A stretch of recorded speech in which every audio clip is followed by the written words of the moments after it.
What if suffering exists partly because consciousness grows through contrast?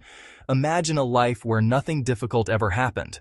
No heartbreak, no uncertainty, no loss, no failure, no aging, no death. At first, that might sound ideal, but think carefully about what such a life would feel like. If health never disappeared, would you truly appreciate being healthy? If relationships never ended, would you recognize their value while they exist?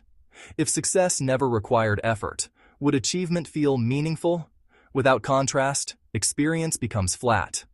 The mind adapts quickly to comfort. Psychologists call this hedonic adaptation. What once felt exciting soon becomes normal. What once felt extraordinary soon becomes expected. Contrast is what gives experiences depth. Light only becomes visible against darkness.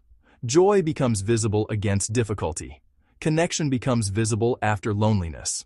This does not mean suffering is morally good. It simply means it serves a role in shaping human awareness. Many ancient philosophies recognized this pattern long before modern psychology described it scientifically. In Buddhist thought, suffering is considered a fundamental part of existence. Not because life is meaningless, but because attachment to changing things inevitably produces tension. Everything shifts.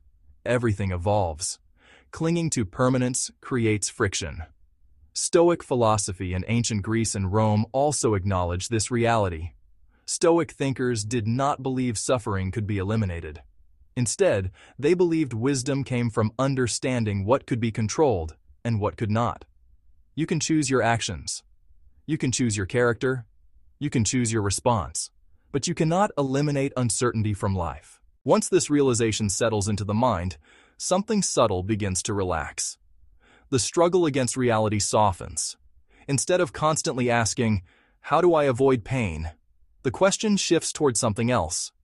How do I move through difficulty with awareness? Because difficulty will appear. It always does. The real question is how we interpret it. If you believe suffering means you are failing, every hardship becomes an identity crisis. If you believe suffering means life is unfair, every hardship becomes resentment. But if you begin to see suffering as part of the script of being human, something remarkable happens. The experience still hurts, but it stops feeling personal. And that small shift changes everything.